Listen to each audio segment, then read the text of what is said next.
Welcome to Cranky Live, the show where bold minds meet real talk. This isn't your average sports or news show. It's where we break down sports, culture, and controversy with facts, fire, and fearless honesty. Here, truth cuts through the noise, and hype gets exposed.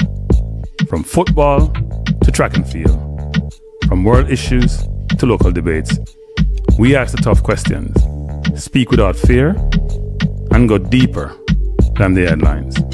We don't follow the crowd, we set the trend. While others recycle the same tired takes, we bring fresh insight, unfiltered analysis, and bold perspectives. No echo chambers, no puppet talk, just real conversation for people who think for themselves. Listen with your brain, not just your ears. Think critically, question boldly, and speak freely. This is Cranky Live, where reason rules the mic and truth always win. Come on, let's get into it.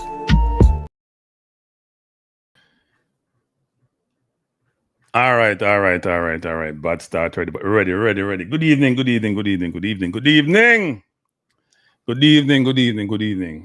like it's scruffy, you know, me have to go.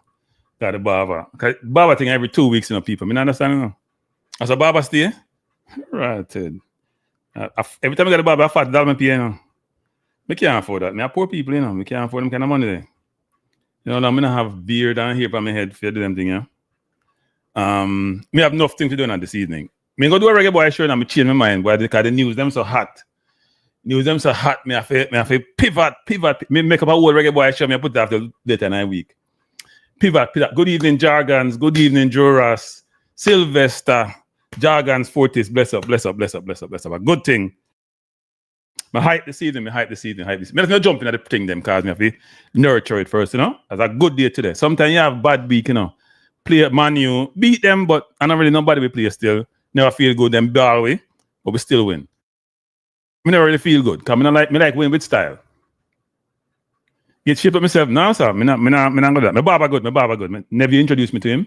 Baba well good, me tell him. Me tell you already, me go Atlanta a few weeks and me get my beard shape up and thing and wasn't impressed. Come back to New York for the Baba, me say, no, me can't come to you every week, my youth. Okay, I'll put on the little black thing on it, making it look too grey. So, love my barber. Barber did the right job. Me don't mind spending money on barber. At all. But me have some things to talk about. Before me go into that step, because you know me always have other things to talk about. But there are two main things we'll talk about tonight. The projected or prospective or maybe upcoming Arsenal transfer and then the Seville destroying Mr. Lyles. We'll talk about them thing there. Before me go into that though, me have a question for you now. Forget about reggae boys. You're not talking reggae boys today. Maybe make a bash with reggae boys, you know. I know why you have made conversation with reggae boys.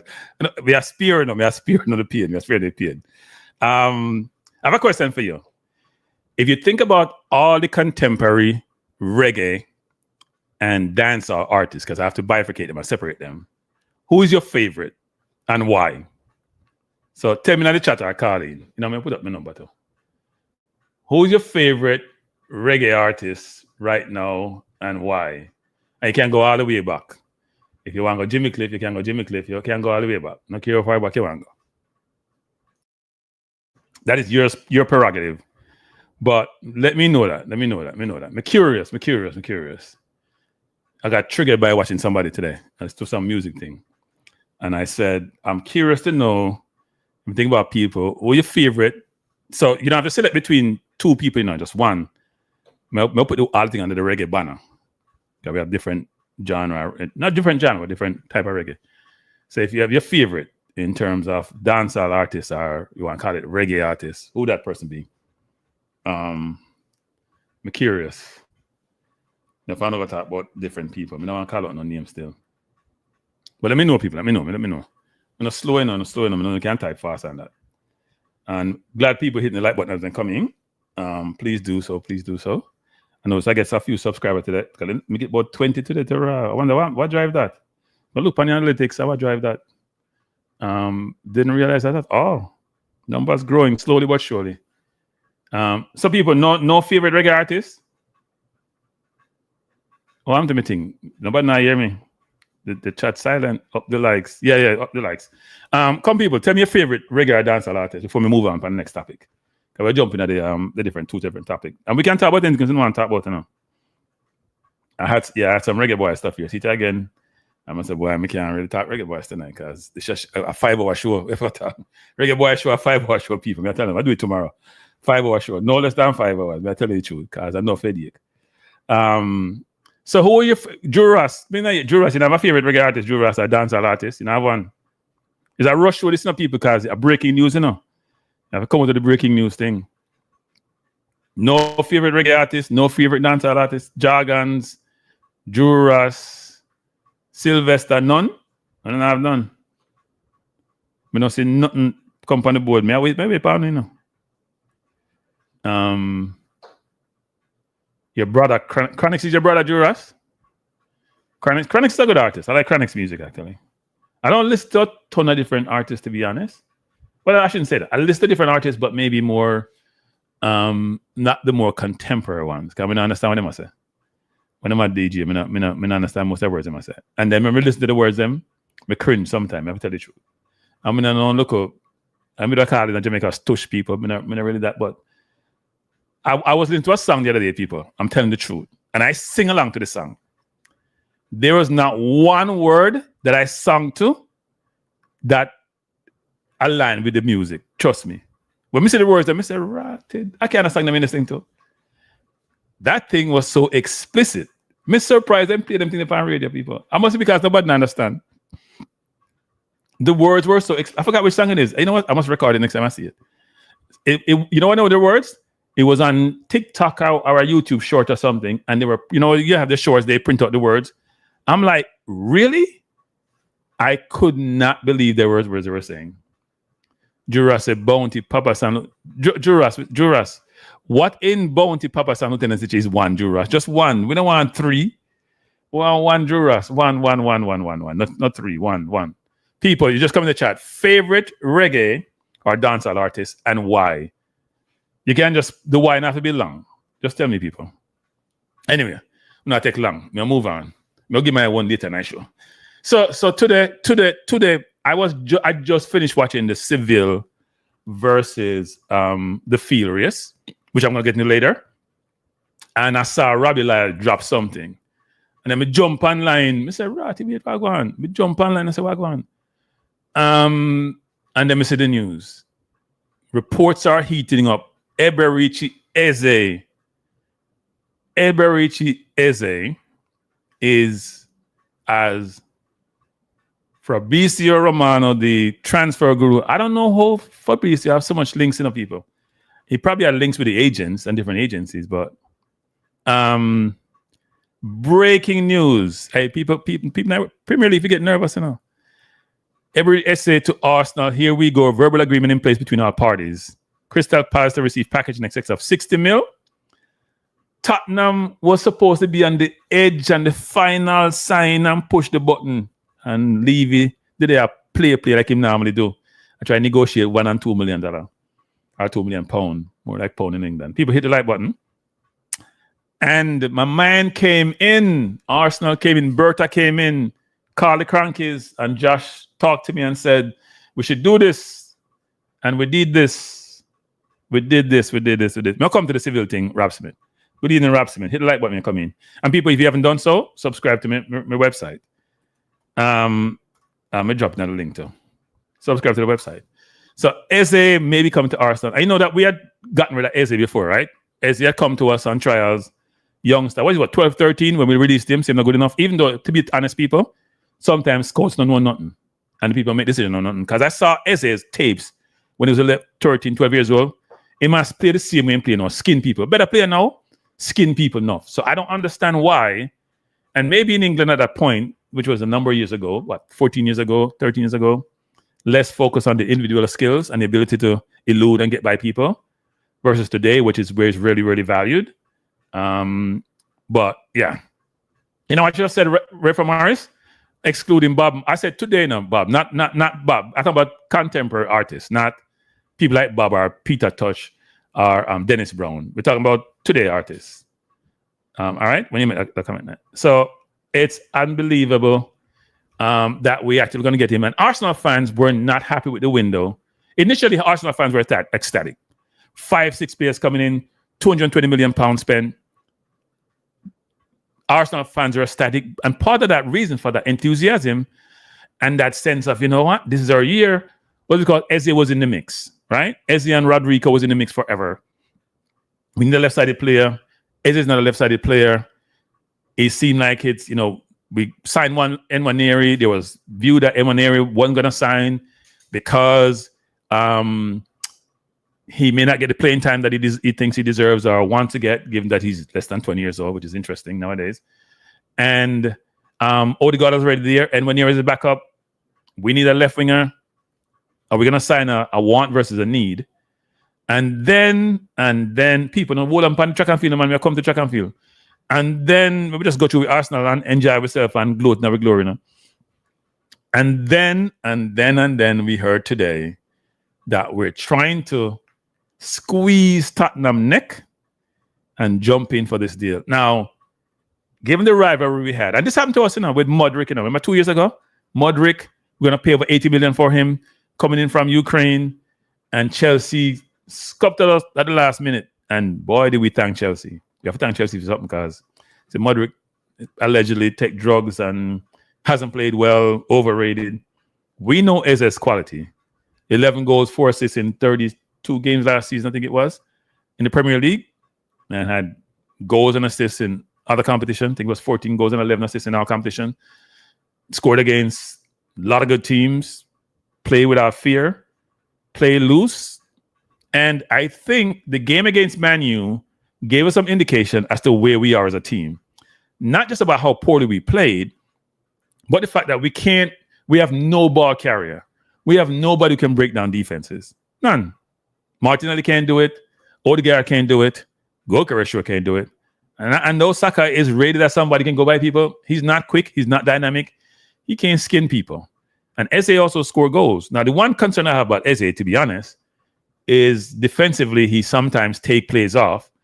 And you can't take plays off playing for Arsenal. It's going to be very, very obvious. Everybody got to run back because we play a very high line. And when we lose the ball, you got to get back in play. So it's going to be interesting.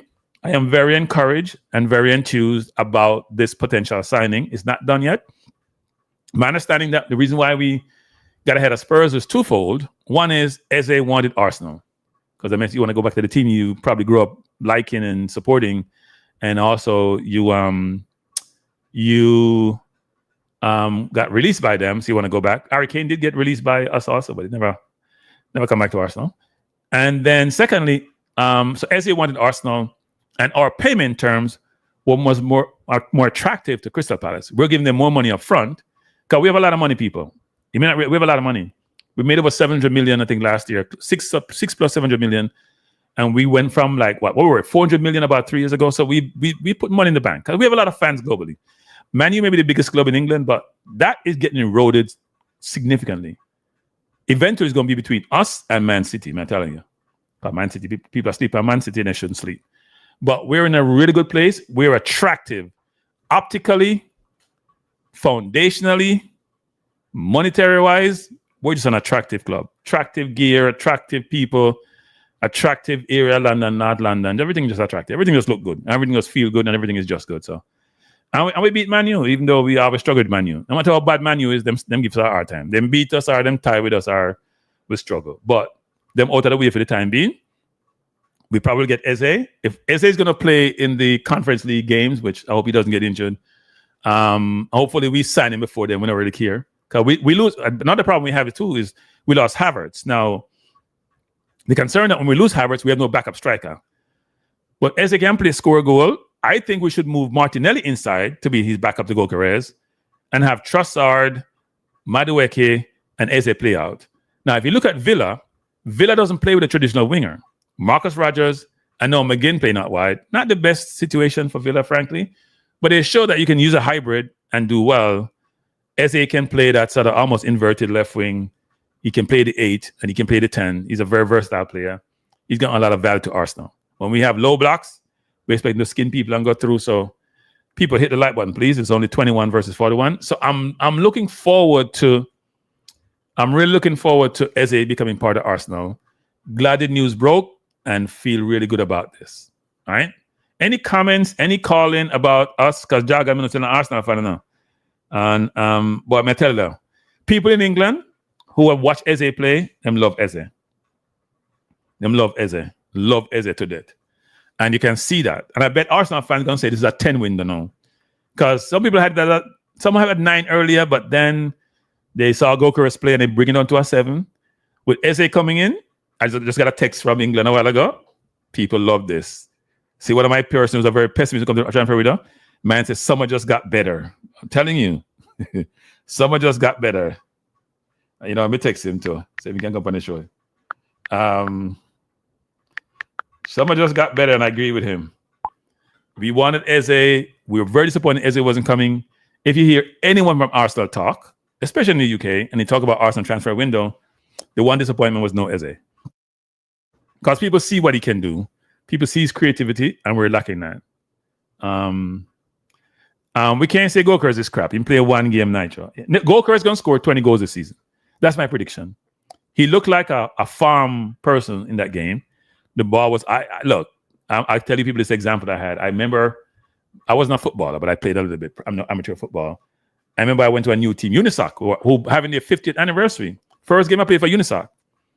I was shocked I wasn't taken off in the first 5 minutes because I don't think I make a one good pass for the entire game. First game, you want to impress, and it was just awful.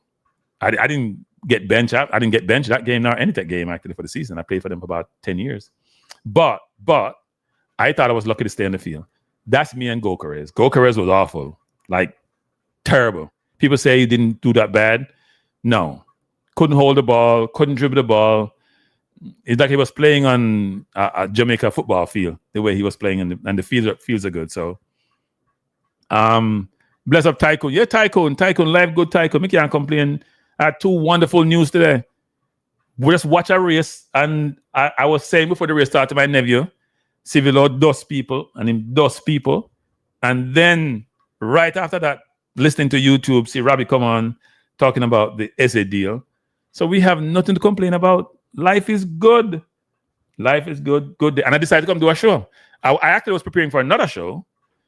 We do it was going to be a marathon reggae boy show, whining and complaining, but I'm happy now. I'm done with the whining and complaining. I am happy. So Arsenal, good job. And here's the one thing I'm very disappointed in.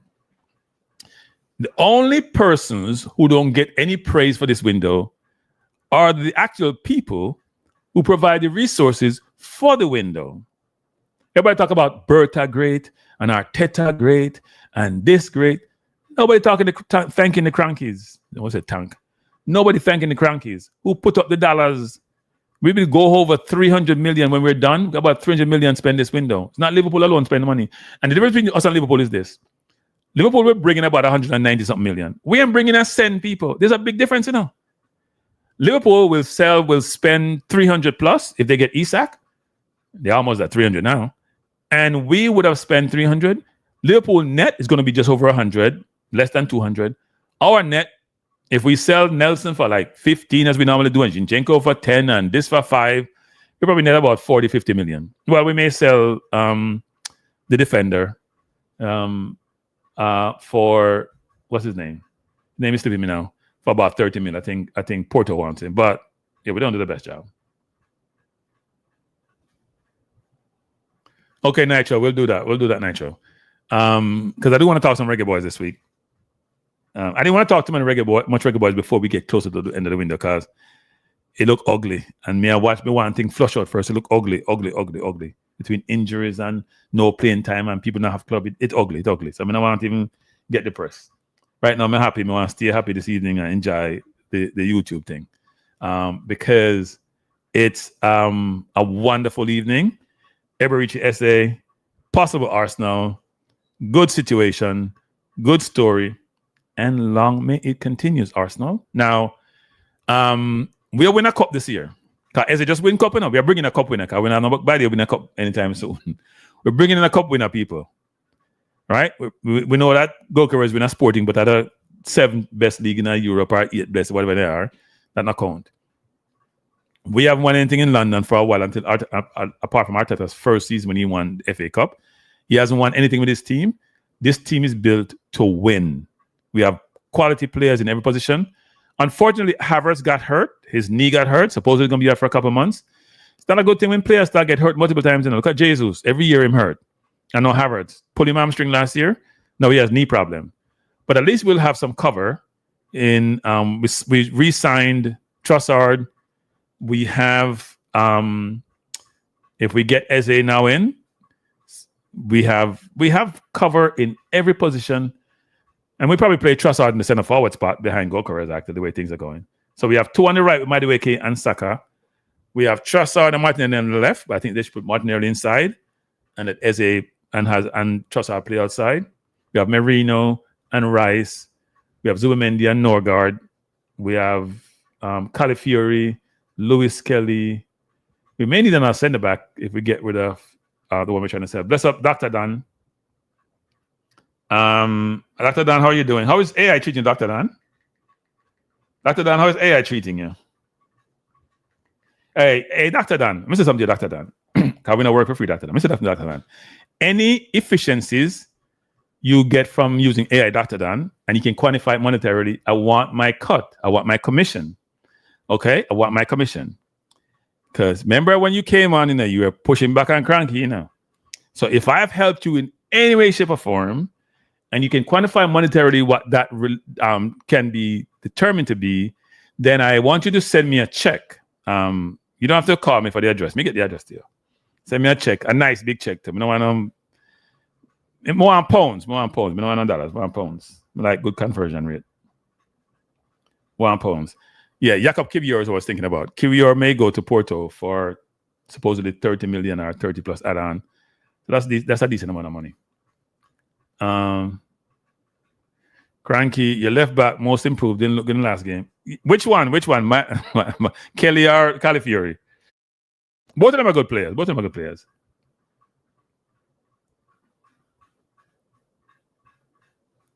Hey, Dr. Dan. Hey, people. Now, see, Dr. Dan, I say, how do I get compensated, people, for my advice I gave Dr. Dan? Because it took me a while to convert him, okay? It took me a while to convert Dr. Dan. I came on the program. We had a long conversation. So, Dr. Dan, how can I get, by the way, Dr. Dan, it's not going to replace you. You're going to be in a good spot. Your cardiologist, you're in a good spot. I'm going to tell you, enough people who do administrative work, people, if you're, let me just say this is a warning to them. I digress a little bit. It's a warning to people. If you're a white collar worker and you're working some kind of clerical administrative job, my suggestion to you is go do your research. Find out the implications of AI on your job. You will be replaced. Now, the contradiction is, I'm digressing, people. You know, let me go over the place sometime. You have to digress. We're not do this one thing program. We're just going to talk about Arsenal and Eze and Seville. We'll get to Seville. Because these are life lessons. Don't let yourself get displaced and say you're surprised. Because the contradiction is that it's going to make you much more efficient, and only people who can understand the business and the function and what's required in a given capacity will be able to do a certain job, like an overseer or like a manager. Here's the problem. If he's going to replace entry-level jobs and the level after entry-level, in 5 years with the manager, you're not going to have no manager because you won't have anybody come in for then grow to be managers. It's very interesting, the dynamics of how this world is going. But we'll go back to the sports, but it's very interesting. So if you have a job like that, I suggest you learn to do something else. Go be a plumber. Good evening, Dr. Dan. Good evening. Go be a plumber. Dr. Dan, how are you doing? Hey, thank you. Yes. Man, thank you. I remember that conversation. I was pushing back on that because I was saying how AI was made by the humans, right? So obviously you need somebody who programmed the software, right? Yep. Obviously there's no perfect scenario, right? There's mistakes, but I'm telling you, Cranky, it makes my life so much easier. So here's the thing. So, it depends on the field you're in, the specialty you're in, right? You specialize in that area, right? And there's always research in that area, certain drugs so you have the common drugs and you have those drugs that nobody uses anymore or barely used. So it's like you don't remember those. So I just put in the software and I say, I'll ask a question, and Cranky brings up the amount of days, the doses, and how long you take it for. And he says it has research paper towards. I was like, geez. You know what I noticed too? So my girlfriend, like I said, she's a surgeon. So she's not used to, she's a urology surgeon, right? So she does like cancer surgery, whatever. So she's not used to doing medical management, like heart failure and all that stuff. So she used the program. She would text me, hey, how do you manage? My patient has heart failure. What do you want me to put? So I gave her the software, and now she's putting the software, and then everything comes up, and then she'll try to contact me to confirm it. And I realized that a lot of other doctors because think about it, if you specialize in heart or legs, you're not doing the other stuff of medicine, right? But your patient will have that. So you got to know how to manage your patient, right? Yep. So like say for instance, Frankie, you come to clinic, right? And I'm treating you for heart failure, which is my specialty, but you have diabetes, you have all that stuff. I still have to have a knowledge in it to treat my patient, because most patients doesn't come in with one disease, right? Yeah. So I'm not used to seeing diabetes because that's not how I see it on a daily basis, but I have an understanding of it. So what I do, boom, throw that in the software. Okay, this amount of insulin, what percentage of this insulin? It is amazing, man. I remember we got into the whole thing about it. It's actually going to take over. It's going to take over a lot of people. You know, it's same thing apparently for anesthesiologists, which I don't know how truthful this is, but I was reading something where they're saying that AI now is going to be in the emergency room and program AI is going to program the computer to when they put you to sleep for surgery. I don't know how that's possible, but it's a rumor that's happening. No. The surgery will be done by AI going forward. I mean, at some point, because here's the thing. It's about precision for surgery, right? So I'm going to have surgery in about 3 or 4 weeks. And they give me a choice. I could get it free, manual. I could pay out of my pocket. I won't tell you how much I got to pay. And I'm like, we're not going manual. We're not doing the manual thing. I'm gonna take the hit. I'm not doing manual. I am trusting technology. You program it the right way. You give it the right configuration. It will get the right outcome. That's what it's programmed to do. So long as you don't mess it up. As long as the program is not out or somebody messes with the system when they start doing the surgery. I don't want to do manual, because manual, your hand shake. You can make a mistake. Oops. You can't be oops when somebody's doing surgery. Right? So I understand what you're saying. And I keep telling people that AI may be our demise, but right now it is something that we should leverage.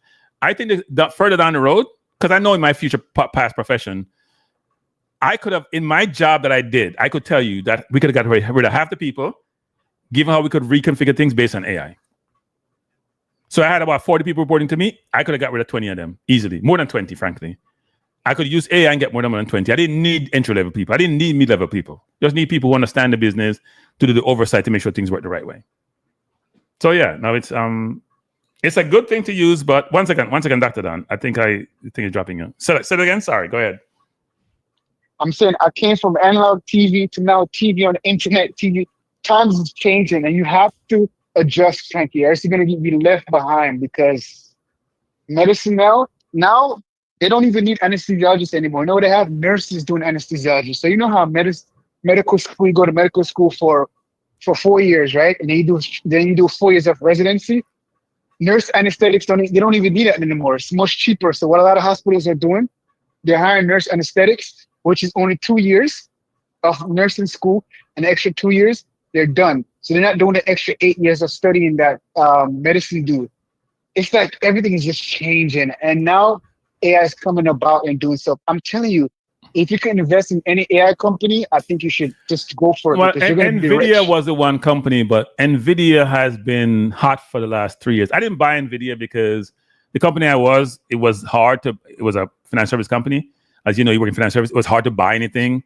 They put you through the rigmarole, and I just say, you know what? A little bit of money, you manage it. I'm not buying anything. I'm very upset that I can't buy what I want. But NVIDIA has been hot for the last 3 years, right? So people are investing in AI companies. Like Microsoft has been hot. I have Microsoft. Microsoft has been hot for the longest because of Copilot, because of AI, not because of just, Windows and all that.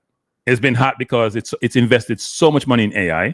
And that's for all the companies. Now, some companies are going to fail. Even some of the big ones are going to fail because you're going to have a flush out of companies. But you got to figure out, where's AI going? How will these companies, that's what come to leverage it. Like car manufacturers, for example, Tesla is ahead. Other companies are trying to come up. AI is going to be driving your car, which it does now, even better than you can drive it. So it's just got to learn the environment. Tell you about that. Frankie, I forgot to tell you about. So I went to San Francisco last week, and in San Francisco they have these cars that you just book it. You just like Uber, and it just drives you. You mean Waymo? Waymo? I don't know what it is, Frankie. Yeah, Google Waymo. Yeah. I tried to take it, but I was like, you know what? There's somebody driving this car. We're getting into a car accident. Frankie, the car stopped at a light. Frankie, the car. Frankie, the car stopped at a light. Drive. It takes you around the city in San Francisco. I was there last week, and I was like, yo, I'm not doing this. That's how we have gone. Car driving itself. No, you can do it. What's his name? What's the guy name on YouTube? He's very popular, millions of subscribers. Marcus. What's Marcus' last name? I saw him do it the other day with Waymo. He went to Texas. I think he did it with a Tesla. He didn't do it with Waymo. He did it with a Tesla and another car where he took it. It made a few mistakes, but nothing consequential. No. I mean, think about it. The system has to understand. The system has to gather enough data to be able to understand and navigate different environments. And he's going to make mistakes, just like humans do. But if it's in a normal operating environment, it will just operate normally. It's not like a human being with emotions going to do what it's supposed to do until it gets emotional. Because it's going to get emotional one day. Maybe not in my lifetime, but it's going to get emotional. My friend is a computer engineer, and he got hired. He's hired by a company who sort out mistakes from AI, right? Yeah. He's a computer engineer. So I will say, though, AI is good, but we have to use that as a reference tool as well. What I like about it, Frankie, is just it put together everything in a library, everything in one place. Because whenever I put in AI, so for instance, Frankie, you come in and say, Frankie, come in, and you have a headache that lasts me for 10 days. So I'll say patients been complaining about 10-day headache, and it will give me differential for what possibly be the problem.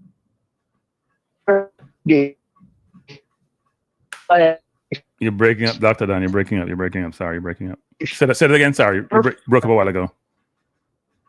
I think AI messing with your phone. Or your phone need AI. One of them. Dr. Don, I think we lost. Yeah. I lost you a while ago. Go ahead. I lost you a while ago. No. I was saying that, okay. So look, right, Frankie, clinic pretty often, right? I believe you told a story how you visit clinic pretty often. So when you go to clinic, right? Yeah. And I'll say, this patient comes in. Like, for instance, I did it today, actually. Let me tell you what I did today. So I went to the clinic today, and my patient came in.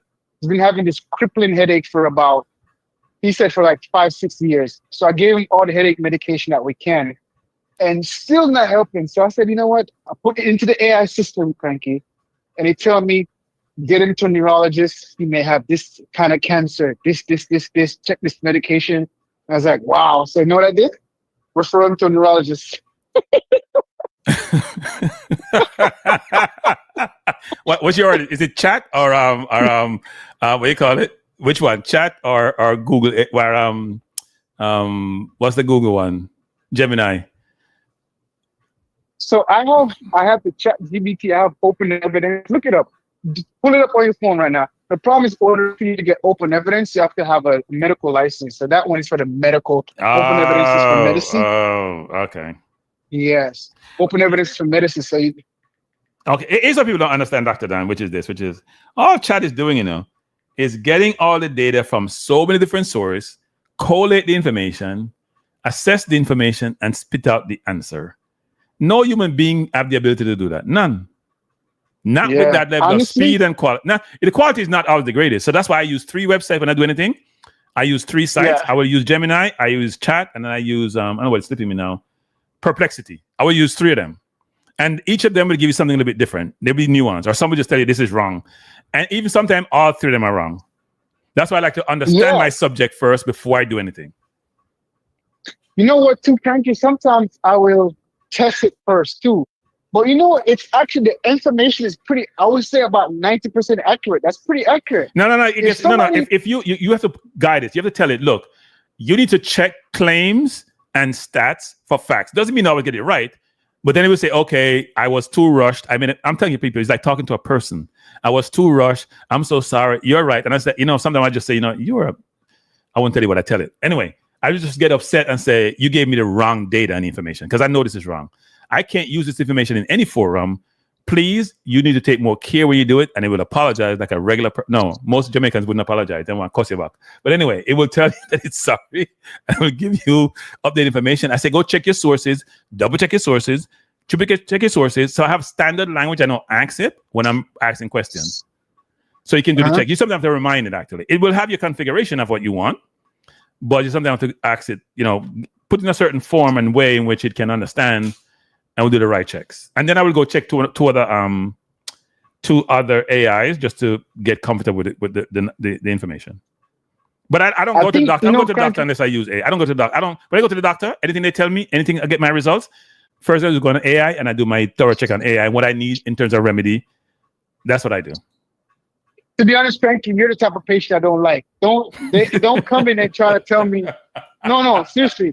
I have this patient, like I had this lady who came to me, was like, oh, she's already telling me what she's like describing with, like, she's like, I'm Dr. Google and all that stuff. Then again, it's easier now with AI, consuming everything because it's just put into Google, but like it's just different. So it makes you like you have to know you have to know your stuff because you already been fact checked before they even come in because they already give you the symptoms. No, I am not gonna tell you. I want you to show me, and I'm checking you. I do it differently. I'm not going to come in and show like I know everything. No, I will say, doc XYZ, and then let you tell me while I'm checking. I already checked AI about what the outcome should be. And if it doesn't align, that's when we're going to have the conversation.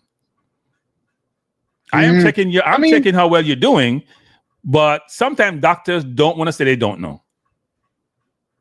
Yeah, that's true. Cranky, here's the thing, right? I'm going to be honest with you. We don't know everything.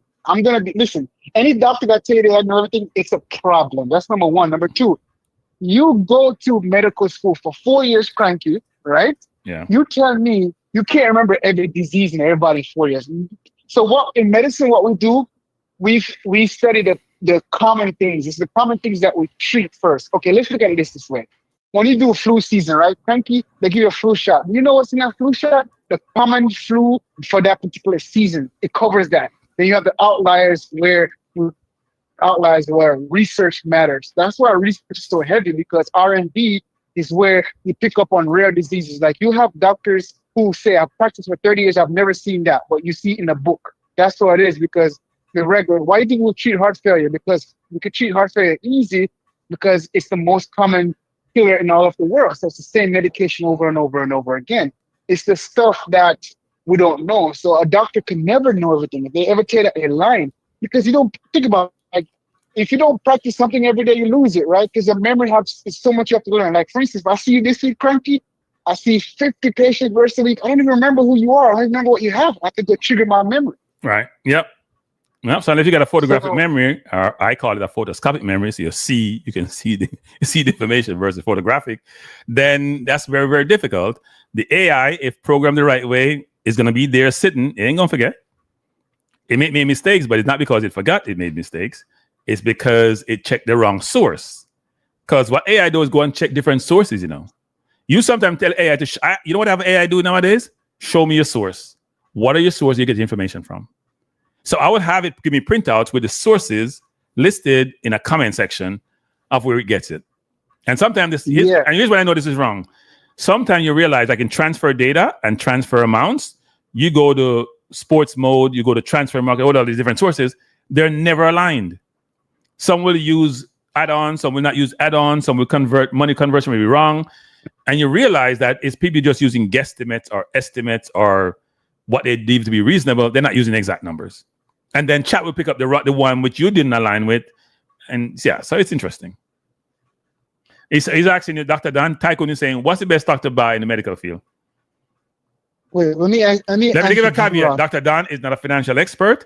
Neither is Cranky in terms of having the requisite licenses to give financial advice. He's just going to tell you from his own perspective what he considers to be good areas that have potential. So first, let me answer Drew Ross. Drew Ross, honestly, not Drew Ross. It's Tycoon, not Drew Ross. Drew Ross asked a question in the chat already. Oh, okay. All right, Dr. Dan, I want to get answer. We couldn't hear Dr. Dan. Go ahead. No, I said Drew. As a physician myself, I hate going to the doctor. So I guess the answer to your question is, if the only issue you're gonna have, Drew Ross, is that you need labs. Labs and image would tell you exactly what you have. You can have symptoms, but symptoms overlap. So I may have a headache, and the headache could mean several different things. You need a doctor. You also need a doctor to give those. So that's two issues. So you do need a doctor. Symptoms can overlap. You need labs. Like, how do you know you're anemic? You know you're anemic because you get tired, but because you get tired, it could be different things. So yeah, that's the symptoms wise. But Tycoon, to answer your question, honestly, I think the best way to invest when it comes to medicine, man, is like medical devices.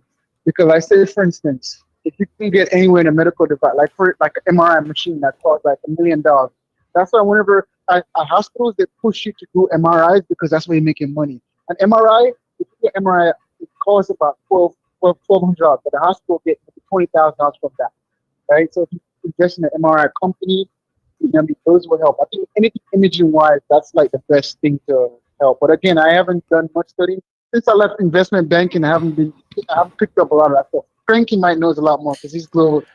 No, I mean, look. I mean, in today's environment, most people are focused on AI and AI-related companies. So you see, I think somebody put on what's the name of the company?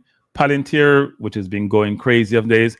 Any company that's using AI and is really in depth in it in all different fields is really focused. Just think about it this way. We went from agrarian to industrial to technology. Now we're going to AI. That's where we're going. We're not going back. So if you can think futuristically, what disciplines are going to leverage AI to be very effective? Think about the fundamentals of life, right? It's going to be in your health. It's going to be in finances. It's going to be where you live and what you wear. And, prison system is always going to do really well. So if you look at the fundamentals and then break it down and work yourself backwards, you'll figure it out. And do some reading too. If you want immediate investment, you got to do some reading. You got to read some research papers. All these companies that produce research papers and by the way, learn to read financial statements. And yeah, get the book that says Finances for Dummies. That's very important. Yeah, go ahead. The good thing about your program is I've learned from everybody here. A lot of your fans and supporters have vast things.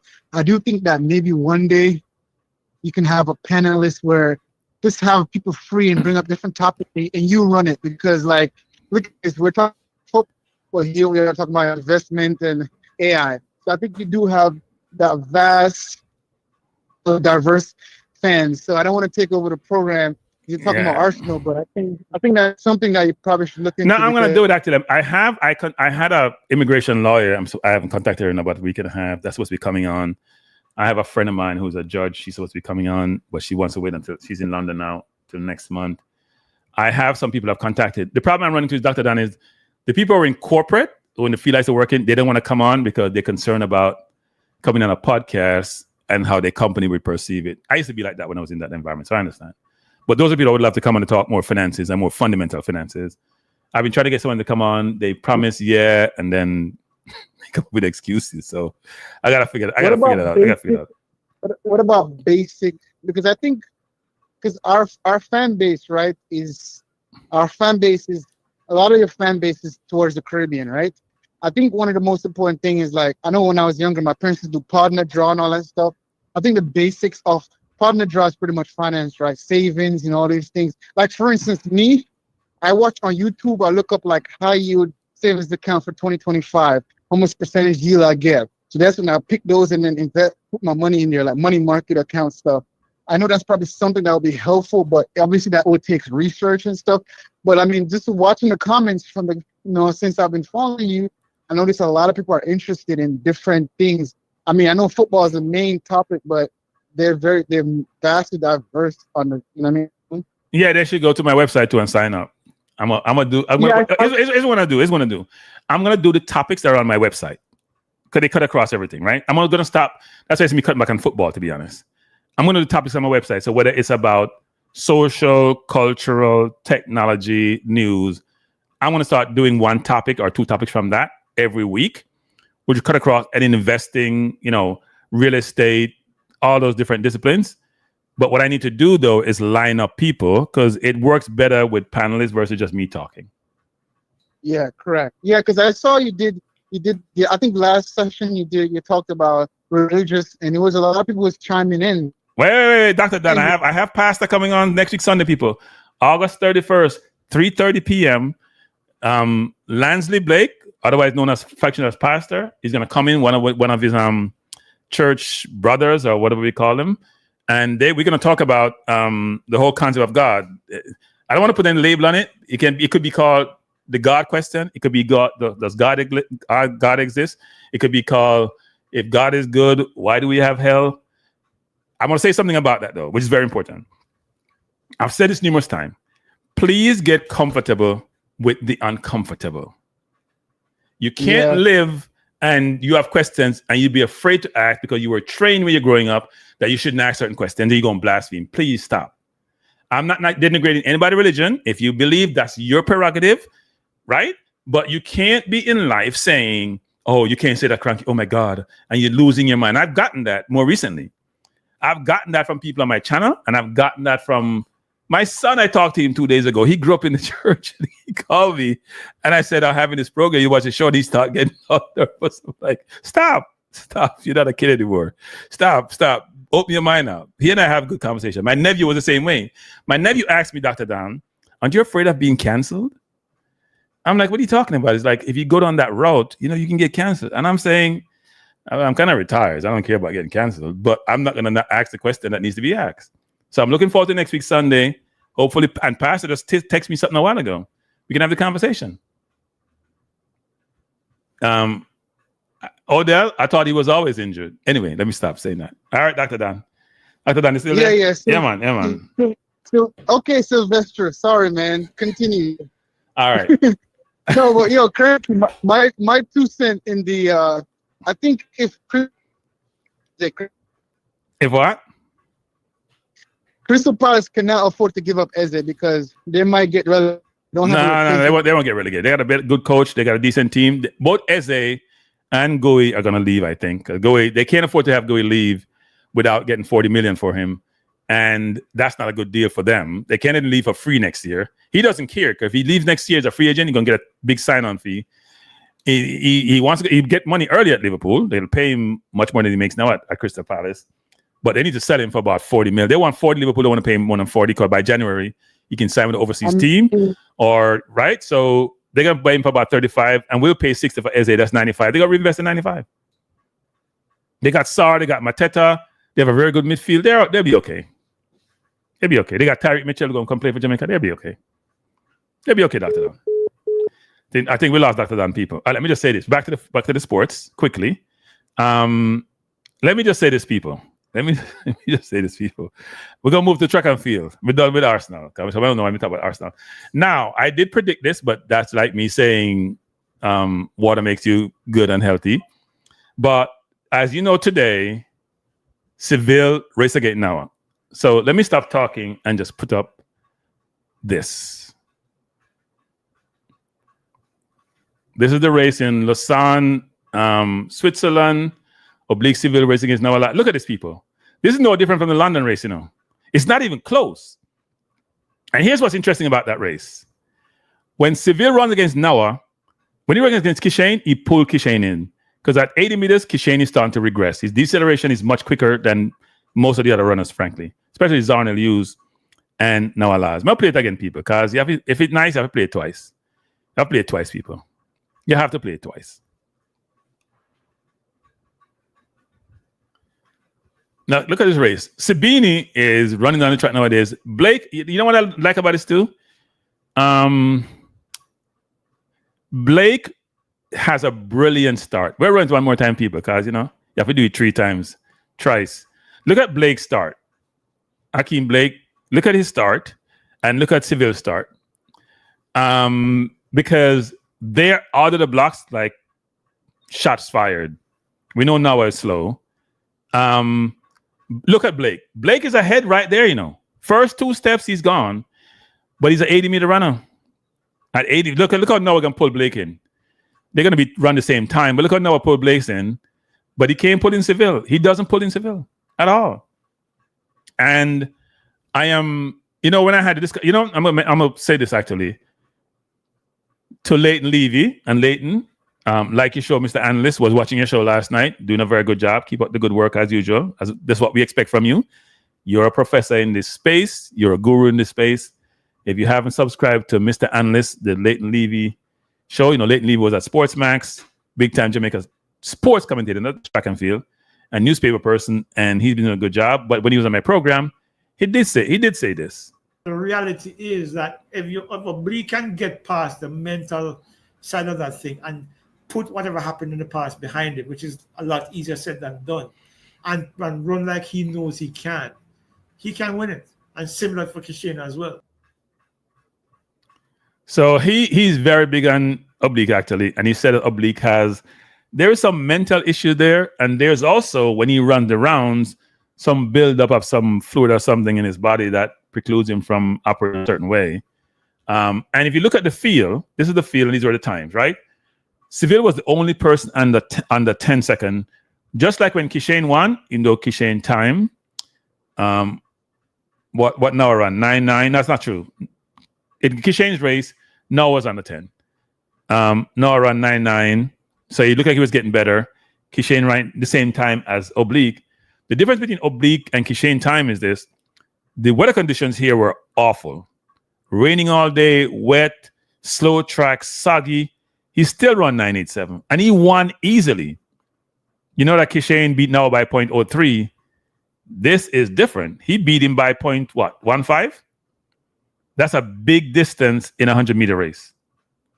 Right? Everybody has run 10 plus. You know that Akeem Blake is quality. People, if we can get our 4x1 team to practice, which is an imperative, which is important, Akeem starting off, Oblique run the second leg, Lavelle run in the corner, which he destroys a lot of times, and Thompson bring it home, we can afford some not the best batting change and still beat most teams. The U.S. going to be tough with if the runners that they have, with Coleman starting for them. They'll have Bednarek, they'll have Lyles. But right now, we may have 3 of the 4 fastest men in track and field. 3 of the 4 fastest, especially over the 100. Because if Lavelle didn't run out at the trials and then plays third, the fact that he ran a 986 or 982, one of them? What did he run? 986 or 982, one of those. He is one of the fastest runners currently. And he's young, and he's getting stronger, and he's getting better every single day. I'm going to love to see him in the 200 against Noah. Yeah, Kishane supposedly has some spur injuries, heel spur, whatever it is. He has some injury. There's a cranky. When Seville beat Kishane, talk to me. Kishane is like both. Everyone. Yeah, no. Here's the thing. I think Oblique can beat Kishane. I don't think Kishane handles. So Kishane, you know that Noah say he has Kishane in his pocket? Kishane has Seville in his pocket. I don't think Noah has Kishane in his pocket. Right? But he's beating him, and that makes him more comfortable. But he's barely beating him. Not like he beat him by how he got beaten twice by Seville. Seville has destroyed Noah 3 times now, When they ran last year in Jamaica, Seville beat him easily. He beat him easily in London, and he beats him now. Because you know why? His deceleration is much slower than Kishane, because Kishane is always leading when the tape is not there. Right? And start tying up at 80. If you look at Kishane's race, he's way out in front come to 50. And then his deceleration is happening faster than, say, a Noah, for example. Oblique can maintain his speed for a longer period of time, and it's crazy. Crazy. So I would expect if Oblique can get through the rounds, which is what his problem is, that would be a different story. 982, okay. If you can get through the rounds, and look, Oblique in Jamaica, here's what we're forgetting to Odell. You remember the race in Jamaica with Oblique? When he's going through his mental situation? I think he thought he was going to pull because he had a problem in the semifinal. You have to remember that he didn't get the best of start. Kishane was way out in front. He still ran, 982 when Kishane ran his 975. And he had a poor start by his standard. Poor start. If he had gotten a better start, it may be a different race. I don't think Kishane can pull him in because Kishane's start is so explosive. He's so strong when he's out the blocks. But I think if he gets side by side with Kishane, it's a different race. It's going to be interesting. Stefan says, Cranky, Kishane and Oblique are doing well over the proof in the pudding. So, yeah, but look, we can only go by what's happening now. And they both look phenomenal. Now, what you don't want is for them to peak too early, right? Still a month before the championship. we don't want to be too early, but early evidence suggests it's going to be a good world championship. Unlike the Olympics, where we got 1 gold medal in the field events, I am optimistic that we can get 1 in the men, 4x1, at least those 2. We can't get nothing in the jumps anymore. Gale won today because people like Pinnock are now they're now Turks, or they're Turkish resident. They're not Jamaicans anymore. And I was thinking about that today, and I've said this before, which is this: a lot of Jamaicans are the biggest hypocrite on God's earth. They will cuss the diaspora players about how they go play for England, they're born in England, and they only want to come when they're rejects and they're past their prime. And then we have prime Jamaican track and field athletes who go for the money, and they're like, yeah, take the money and go, man. It's all right. They'll do the same to me and my family. I am not hating on anybody, but don't be a goddamn hypocrite, okay? Be consistent in your perspective. If you're a patriot, you're a patriot, even though the diaspora players are not born in Jamaica, but you're mandate and come play for Jamaica, and you're reject. And then you have nothing negative to say about the people who go run for Turkey, even though they're born in Jamaica, grew up in Jamaica, train in Jamaica, leverage Jamaica infrastructure and support system and coaching to get where they are. And then dash out Jamaica for money. Dominica Judas. I don't support them. Can't have it both ways. Be fair. Right? Be fair. Don't be hypocrites, be fair. Treat everybody the same. Don't go with the same local born versus overseas born. Treat people the same, no matter where they're born or what persuasion they are, whatever it is. Be fair. Oh, there's a cranky. I watched Sharika last week when she won, but it wasn't impressive. Something ain't the same with her. Yeah, no, it's not the same Sharika. First of all, nobody should be pulling Sharika in, right? Sharika shouldn't get run down by anybody because she's a 400-meter runner by history, by where she started out, and she was good at it, right? She was good at it. That's why she's like a boat. You start with the 4, you come down to the 1 and 2. You're supposed to still have the strength. All you got to work on is the speed. So her injury hasn't helped her out at all because since she's come back, it's not been the same Sharika. Remember, Sharika was running under 22 people for a long period of time. She has run under 22 in a while, right? She's not going 10.7s anymore. She's not going 21x. She's going 22. She's going late 10.8s and 10.9s and 11. It's not a good look. So I don't expect much from Sharika. If Talou runs like she's running now, even though she always chokes, I hate to use that term, and if you have Melissa Jefferson and you have who's the unicorn? Melissa Jefferson, national unicorn, and then you have the St. Lucian, then I don't see us medaling.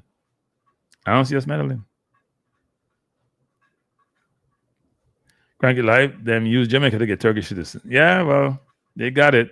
Even though they still compete on a Jamaica banner, but that will soon change. We soon recognize them. Cranky, as we get older. Yeah, but she's not 30 yet, right? She's not 30 yet. That's done. So it's a little bit surprising that some people finish faster than others, but she's not 30 yet. So it's a little bit surprising that's happening. And my hope is that as she goes closer to the World Championship, she'll get back to what we know as Sharika. That may never happen, actually. My biggest disappointment when it comes to the women is that Tia Clayton will not be running the 100. Very disappointing. What's also disappointing is that the Clayton twins are not running the 200 like they used to. Remember they used to run the 200 quite a bit in champs, for example, and do really well? Not surprising. She's 30, 31. I thought she was like 29, actually. Maybe she is. But even at that age, you're supposed to be just passing your peak. So, or close to your peak or past your peak. And in today's environment, peak used to be late 20s. People are extending that peak period. So, but it's really interesting that Tia is our best 100-meter runner for the woman, and she's not in the team. They should bring her into the relays. She finished down the track at trials because she got hurt. But she's the best right now. I mean, she's beaten Tina easily. And Tina was the better of the two at one point. Tina was a double under 20 champion, but it's not working. It's not working like it used to. Tia is the best, and she's not able to run because obviously, unlike some countries, Jamaica is not like the US, but similar in that it's based on places. they do have a little bit of discretion, but the only person who could drop out is Shelley, and I'm sure Shelley's not going to give up her swan song to let Tia run. So that's not happening at all. So we'll see what happens. But it should be very interesting, actually, in terms of the World Championship. I'm really looking forward to the World Championship. I will do watch along for the World Championship because I think it should be really interesting. It should be good. Yeah, she will be, but Tia is running much better. In fact, you watched that race the other day. What did Tia run? 1082? So yeah, Tia is running much better actually than any other sprinters, frankly. So I know Ashanti Moore made the qualifying time, but I don't expect her to play. So it's going to be interesting how that works out. But I didn't come to stay long, people. This is an hour show, and I already passed my hour. I want to say a couple of things. First of all, as an Arsenal fan, I'm extremely pleased to see we maybe getting Eze. That was the biggest disappointment for Arsenal fans. Just looking around and thinking we're going to get Eze and no Eze, and goalkeepers look poor, and none of the new signings stood out. And then to hear me get Eze today, and we know how good Eze is great. And then to watch the race today, and it's not only that, you know what? I need to watch the race again. I'm sorry, I need to watch the race again. Not only did Oblique win, look at these people. It's not even close. It's like he's running against, look at Simbini. Look at Lyles. Look at, you know what? It's where was Zanel used? I thought Zanel was in the race. Did he not run? Let me see it again. Maybe play this about 100 times, Zanel used finished, what, 5th? Zanel has a blistering last 30 normally, but so Oblique won. They gave Noah the second, even though he had the same time as Akeem. Simbini came 4th. Zanel Hughes came 5th. Simbini remind me of Safa. Run good in prelims and in big race coming disappear. If Tia wins Diamond League final, she gets a bye in the World Championship. Yeah, but if you're running against Melissa Jefferson and Juliet, I don't know how that works. I don't know how that works, people. I don't. You think that's possible? And just Pia Melissa. Pia Melissa. Right? You gotta Pia Melissa. You gotta pay Melissa and pay Julian Alfred to not run. Because I don't see nobody beat Melissa anytime soon. I know when Leighton was on, he thinks that Julian can win, but Melissa is running like somebody takes something from him and try to catch them. Yeah, if Jefferson don't run, if Julian don't run, yeah, it's got to be both of them. She can win if none of those two are running, but those two are in a different class. It's those two competing against each other, and then we have the rest. So Melissa doesn't run any more Diamond League. Then you got to think about, does Julian Alfred run? And she hasn't been running much either. Some people are shutting down, They're just preparing and tinkering. They don't want anybody to see what they're doing and how they're doing between now and the championship. Tia needs to just keep on running. If that's possible, then, and she can get in by that route, then that'd be a great thing. But does she have enough points to qualify? It'd be interesting how that works out, though. People, if you haven't hit the like button, please do so. Don't be stingy with the likes. And if you haven't subscribed, or if you haven't subscribed to my website, please do so. It's ssnnlive.com.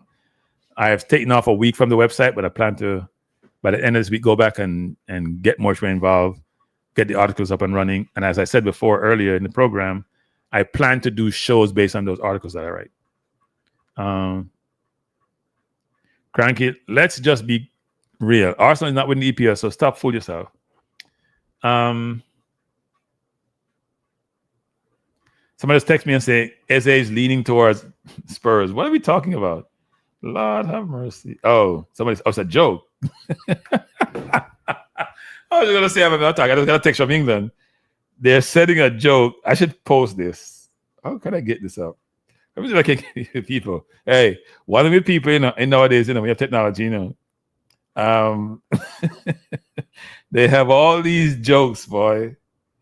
All these jokes. It's funny. All these jokes. You can't make this up. Cannot make this up. You cannot make this up. Cannot make this up. But it's gonna be an interesting. Why can't I do this? It's gonna be an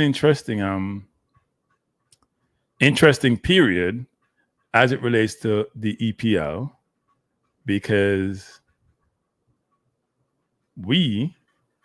that's my team, Arsenal, have done a brilliant job. I don't know what happened to my program, I've done a brilliant job of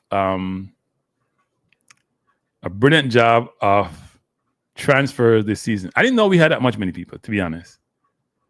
I didn't know we had that much money. I mean, I know we had funds, but I had no idea we had that much money. It's a lot of money. Lots and lots of money, and we're spending it. We're spending the cranky's money. Not afraid to spend it. And I'm not going to complain. Not going to complain that we're spending it because at the end of the day, I just dropped something. I can't find it. At the end of the day, we're trying to win the EPL. And right now, we have not done the best job. We've got a lot of grief. Everybody makes fun of us. We're not going to win the EPL. We're awful. We're terrible. We run second. That's all we do. We know how to come second. We don't know how to win. Well, you know what? Maybe we're going to have the last laugh. Maybe we'll have the last laugh. At least I hope we have the last laugh. I hope we have the last laugh. I don't know where this thing is not. But who are you guys picking to win the EPL now, actually? Because Liverpool may not be getting Isak from what people are saying, right? Liverpool may not be getting Isak. So if that's the case, who would you pick to win the EPL? Are you guys considering Arsenal? Do you think we have a chance in you know what? Or do you think it's out of our reach?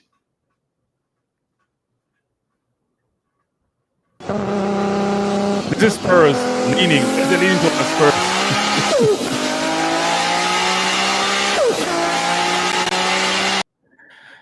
That's Eze leading towards Spurs, people. You want to see it again? This is Eze leading towards Spurs. Those of you who are Spurs fans, just watch this video. How people just have fun with this whole thing. That's Eze leading towards Spurs. He's leading the other way now. And put on that Arsenal gear. If you're a football player and you have any modicum of intellect, why would you choose Spurs over Arsenal? Not happening. Not happening. We struggled to put in the bid because I think we're looking at other options, and maybe we want Crystal Palace to go down from the 68 million, which they did, because supposedly we're going to pay them 60. So it's a good thing. It's a good thing. Now, why Dr. Dan saying, Dr. Dan, why are you saying Man U? What's about Man U? What's about Man U, Dr. Dan? You give Man U a chance to. Where do you see Man U finishing, Dr. Dan and Drew Ross? Where do you see Man U finishing this season? Is Man U going to be in the top 6? How Man U has fallen. You know, one time, people, in the 90s and up until 2010, it was all Man U and Arsenal, but it was mainly Man U, you know. Man U dominated, winning Champions League, FA Cup for fun, Premier League for fun, back to back, and we would nip them once in a while, but they dominated. And now they're like, unless apart from the money they have been good for a while. They really have been good since Fergie left.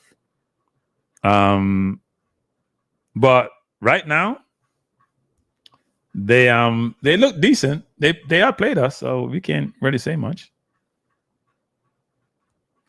No, that's not what they said, actually, Odell. They didn't say they're not letting Isak go.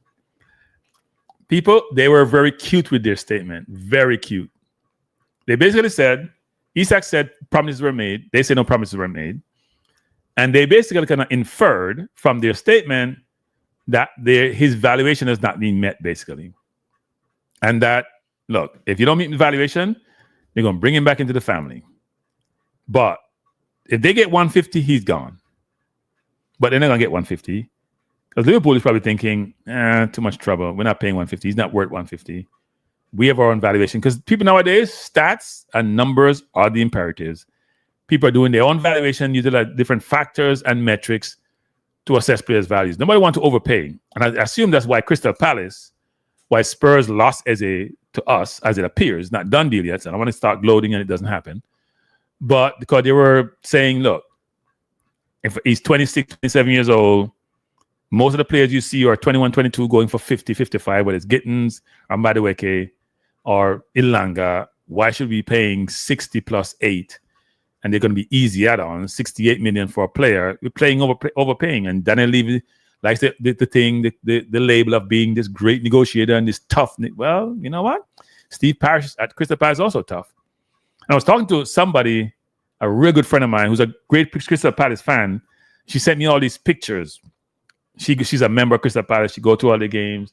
I got to talk to her tomorrow. I'm going to call her. She sent me all these pictures of them celebrating their cup and they're happy and things are going well. So we may be happy, but if you're Crystal Palace, you're not happy. A Crystal Palace fan, you lost Olise last year. You may lose these two. And Mateta and Sarr may be sitting there saying, and what's his name? The midfielder? Not Hughes, the other one. He may be sitting there saying, look, why shouldn't we go next? Right? Why should we go next? So it's going to be interesting. But I know Drew Ross, Man U fan, Dr. Dan Man U fan, you guys should feel better this year. All right? Wharton. Thanks, Eddie Guna. Wharton.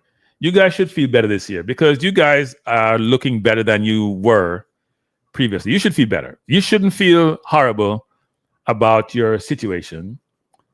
We made Casemiro look like he's the next coming of who? Was it Perlo or was it we made Casemiro look like he can run last Sunday.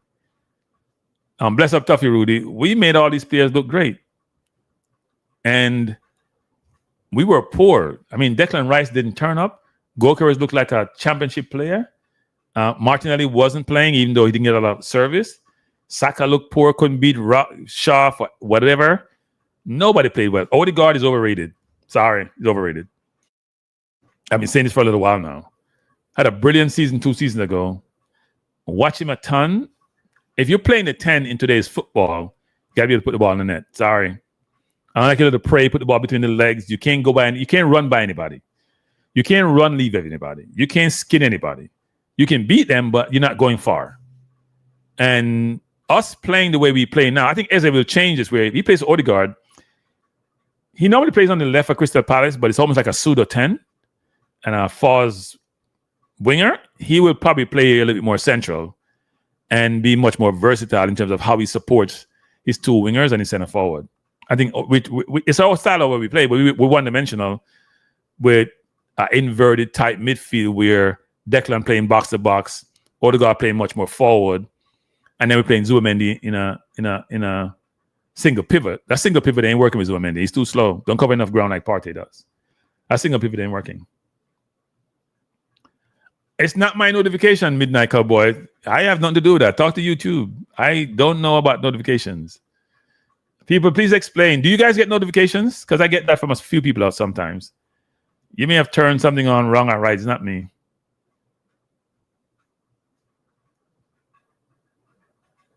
Is the best 10-9 role. Yeah. I mean, Eze is a 10 and an 8, even though he's not a great 8 defensively, to be honest. That's what makes Declan Rice look so good because he plays really well defensively. He started at center back. But Eze is going to be brilliant for us. The question is, where's he going to play? We're glad we got him. So now we got him and we all happy. And you look at the team, people don't realize this. Well, you can have, 9 people on the bench? Last game, Zinchenko didn't change. Kirior didn't change. Norgard didn't change. And the bench was still full. Now, Havertz is out. Eze will always change, but people, and Nwaneri may not change some games. It's going to be interesting how it works out. We can't have, if we have Timber on the bench, well, Timber going to start. Ben White on the bench, Luis Scalia Calafiori on the bench. That's 2 defensive positions. You take one more, Mascara on the bench. You're going to only have 1 center back, 2 cover. You will have too many people. Merino, it's going to be interesting. Some people going to get their feelings hurt on match day. That's why you're Pep complaining about having too many players because some people will not change in match day. Some people will not change match day. Last game City played, Foden didn't play. Savina didn't play. No, Foden's injured. Savina didn't play because there was debate about going to Spurs. And Rodri didn't play. And then they had a few players who still didn't change. So I don't know how that works. Good players on the bench can't be happy. You don't even get on the bench. Forget about being on the bench. You don't even get on the bench. Now, I know Nelson and Zinchenko may be sold. Trossard is not being sold. So it's going to be interesting. Yeah, but you know what we do? We sell at the flea market, Eddie Gooner. We are the worst in the Premier League of selling. There's no team worse than us when it comes to selling. I see Hutchinson going for 35 mil plus add-ons. I see Kwanzaa going for 30-something mil plus add-ons. Kwanzaa was okay for Liverpool. We want to sell Kiwior for 25 plus add-ons. What the hell is that? Whoever negotiates sales for us is awful. Now, maybe because we pay too much money, so the salaries are huge, but we don't know how to sell. We sell Neto for like 15, 18. We're selling for teens. People are selling for 40, 50. Liverpool made 190 million plus from sales. We don't know how to sell. We're awful sellers. Awful sellers. You go back to our history. We've never sold a player for over 40 million pounds. Never in our history that I know of. Was the biggest sale we made, wasn't it Overmars? Or was it Iwobi? We don't sell play over 40 million pounds. Then we got about 25 for Willard, maybe 30, maybe about almost 40 for Iwobi or 30-something plus add-ons. Maybe Overmars or Iwobi. We are awful sellers. Think about it, in your history of your club, you never had a sale over 40 million pounds that I can recall. You guys can correct me if I'm wrong. I cannot recall us having a sale over 40 million pounds. That is awful. Every other club I know of that's been in the top six, Spurs sell Modric and Bale for a ton of money. Man U sell a ton of money. Think about Ronaldo even way back when. And even later on, they want to sell what's the kid, the Argentinian, for over 40 mil. Even though Man U have the same problem we have. They pay out so much money in wages, nobody can afford those wages. That's why they can't sell Sancho. That's why they couldn't sell Rashford. That's why they couldn't sell De Gea. They can't sell anybody because they paid him so much in wages. We're beginning to be the same. Nelson makes $100,000 a year. For a man who barely ever played, that's a lot of money. They can go down to the last year of his contract. Then they sign him for $100,000. Fulham can't pay afford Nelson $100,000. That's why those deals get held up. $100,000 transferred to $5 million a year. He was making $50,000. That's $2.5 million added on to that price. It's not a good look. Not a good look. We need to sell Martinelli. Does anybody want to buy Martinelli? People outside the Premier League, and maybe nowadays Turkey, a lot of people have a lot of money to spend, you know. The big three in La Liga, you look at all the teams that they spend money. The big three in La Liga, maybe some of the big 4 or 5 in between Milan and Inter Milan and Napoli and a few more. And in Germany, Bayern, maybe only Bayern, because the rest of the clubs, Leipzig, Dortmund, they ain't spending a ton of money. They buy with a view to sell on. And in Portugal, it's even worse. Porto, Sporting, they all buy low and sell high. Premier League got all the money. And we can't sell anybody for any price that makes any sense to reduce, to improve our net spend. We can't. Liverpool does that really well. You go back to the Liverpool days with Suarez and come down with Nunez, who misses goal for fun, still get 40-something million for him. Coutinho, we don't have any of those. Is it that we just don't have the? I mean, if you look at our squad is valued, I think, almost $1 billion.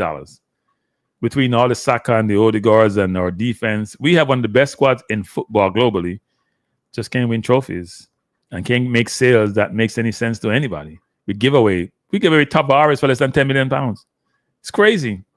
We gave away, what's his name? The guy from France 3 years ago for free to go to France. I mean, it's basically free. We got some money for him, but basically free. It's crazy. It's crazy. Then he became a French international. It's crazy. But anyway, people, anything else you want to talk about, or we just close the program down? Phone line is open. You want to call in. As I mentioned before, next week Sunday on Cranky Live and on Balanced Views on both channels, we will have Pastor Lansley Blake, otherwise known as Pastor affectionately in the YouTube space, who will be on to talk about the God question. And let me say this to those of you, because I know Jamaicans are extremely religious. As you mentioned, God, them start quick. I understand people who love gun and them think they'll get quick when they thought you about something else, you know. Jamaican people beat up them chest and go on a certain way. And then you got them start run. Not even not them start run and hide and put them over them ears. Like them a 5-year-old. I'm not saying people shouldn't be religious. That's your prerogative. You want to celebrate the omnipotent one, is your prerogative. You want to celebrate Jesus, your prerogative. But please open your hearts up and your mind and your ears and your eyes to listen to perspective which may not align with yours. Yeah, no, we don't want anything to Odell. That not tell me. It should be interesting conversation, Odell. It should be interesting conversation. I'm looking forward to it. I want to see, because I'm sure he's going to have some criteria about how we go about this. So we'll see how that works out. Next week, Sunday, August 31st, 3:30 p.m. Be there, be square. Cranky, having discussion, or Mr. Balanced Views, both of them will be here in one host, having discussion. It's not a debate, people. It's not a debate. We're having a conversation about the question of God, about contradictions, about Christianity and Judaism, about morality, just about life in general, all coming on the concept of God and what that means and what that entails and why things work the way they do. So don't get nervous, don't get concerned, don't get upset, don't get perturbed, because we're having conversation which you get uncomfortable with. Embrace the uncomfortableness of the conversation, understanding that if God didn't want you to ask those questions, you wouldn't have had those questions come up. Or as you guys said, it's of your own free will. So let's exercise our free will and have the conversation. And have, it should be a good attendance, people, because I know we have more Christian than anybody out there. Men, women, whatever, out there in YouTube land and in regular place. Bring them in. Bring your mom and your dad in, your sister, your brothers into the conversation. We probably will take some phone calls as part of the discussion. It's going to be a good discussion, very respectful discussion. It's not a debate. We're going to respect each other's space and perspective and views, but we need to have the conversation and challenge each other. That's very important, that we challenge each other in these forums to talk about these things, because nobody has what I'm going to call omnipotent knowledge or all-inclusive knowledge. You talk about all-inclusive, you go Jamaica, you go hotel. You don't know everything about everything. Not even AI know everything about everything. And AI knows a lot of stuff, right? So the goal is to come, have the conversation, have the dialogue, challenge, be challenged. And maybe what I'll do is I'll see if I can get some information to inform the view. So I gotta go do some research next week to make sure this really lands really well. And I want anybody to come and get upset with me. But I'm gonna ask the tough questions, because that's what I do. Right? I want to ask the tough questions. And it should be a good conversation. I'm looking forward to it. And before you leave, I know most of you watch these things and these forums and these YouTube channels on your mobile device. As you turn me off, just go to the website, SSNN Live, and sign up, people. I'm trying to get at least 100 people signed up in the next week or so before I start writing more articles. It's going to be good. All right? Please go support the website, people. I try to build it out. Kind of late for your website in times like these where AI take over everything, but go support the website. See, I put it on my Balanced View channel and my Cranky Live channel. And I'll sign up by saying this. It's been a wonderful, wonderful day. Eze to Arsenal. I tell you, people, I'm getting texts from England right now. You know what time it is in England? What time is it? About almost 12 o'clock. People now got in bed. People call each other and talk all night. And secondly, Oblique Seville has beaten Noah for what? 3 times straight? No. What? 3 of the last 4 times they meet, I think. He's beaten him. He lost him at the Olympics. So he's beaten him 3 of the last 4 times. And the last 2 times have been extremely convincing. Not even close. His problem is going to be, can he get through the rounds at the World Championship? Can he maintain his mental space? And can he beat Kishane Thompson? Kishane Thompson's problem is going to be, when he feels pressure in that big race with Bednarek and Noah and Seville on his shoulder, will he cave in? Or will he hold his nerves, hold his form, and go through the tape? And Akeem Blake need to get better in the last 30. You can't run so well and then last 30 you just disappear. Your form eludes you, start slowing down. You gotta maintain that you gotta maintain that deceleration at a slower pace than the rest of the runners. So people, I am out. I thank you for being here as usual. It is great having you. And I will probably do a show tomorrow on the Reggae Boys. Yes. I think it's time to talk. I need to go to the shrink, talk about the Reggae Boys. I can go to psychiatrist, talk about the Reggae Boys. So join me tomorrow, people. We have a Reggae Boys conversation. Or a Reggae Boys. You know, when you go to the psychiatrist, you're going to the shrink, even though I've never been to a shrink, but I see it on TV. You go lie down in the chair and express your concern and frustration and talk about your life history and experiences and what your challenges are. We're going to have that conversation tomorrow because we don't need it. Trust me. All right? So hit the like button before you leave. If you haven't subscribed, please do so. And I think I'm going to do an outro today. I'm going to do an outro. Have a wonderful, wonderful evening. Peace out.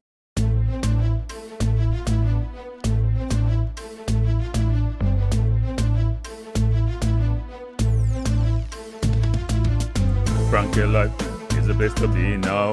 For the best sports talk and it's free, yo. Cranky life will be your guiding light by keeping you informed both day and night. Cranky life, till them. Cranky life, heed them. Cranky life, want them. Cranky life. From the courts to the field, we'll never lose because Cranky has the hottest news.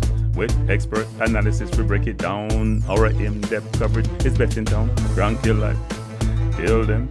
Cranky life, heed them. Cranky life, want them. Cranky life.